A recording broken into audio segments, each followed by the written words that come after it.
स्वर्ग recording studio Kusheshwar दिल गेले हो चाचा गाँव बहाली से गाँव बहाली से गाँव बहाली से अपने टोला के बगल बहाली से दिल गेले हो चाचा गाँव बहाली से गाँव बहाली से नहीं दिल्ली वाली नहीं मुंबई बहाली से दिल गेले हो चाचा गाँव बहाली से अपने टोला के बगल वाली से नहीं कोनो लड़की शहर वाली से नहीं दिल्ली वाली नहीं मुंबई बहाली से दिल गेले हो चाचा गाँव वाली से अपने टोला के बगल वाली से दिल गेले हो चाचा गाँव वाली से नहीं दिल्ली वाली नहीं मुंबई बहाली से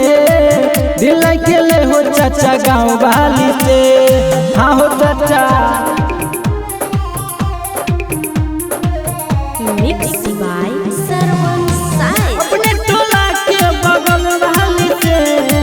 दिल गेले हो चाचा गाँव बहाली से अपने टोला के बगल बहाली से दिल गेले हो चाचा गाँव बहाली से। हाँ लंबा लंबा केस ओकर कातिल कमर छै देखै में हो चाचा ओकर गजब के फिगर छै हो चाचा बहुत सुंदर छै हो हे हो लंबा लंबा केस ओकर कातिल कमर छै देखै में हो चाचा ओकर गजब के फिगर छै नहीं लखनऊ नहीं पटना बहाली से नहीं चाचा कोनो भैया के साली से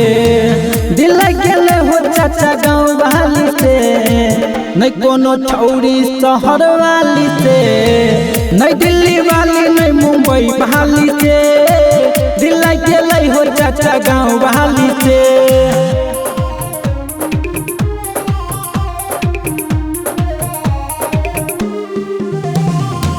अपने टोला के बगल बहाली से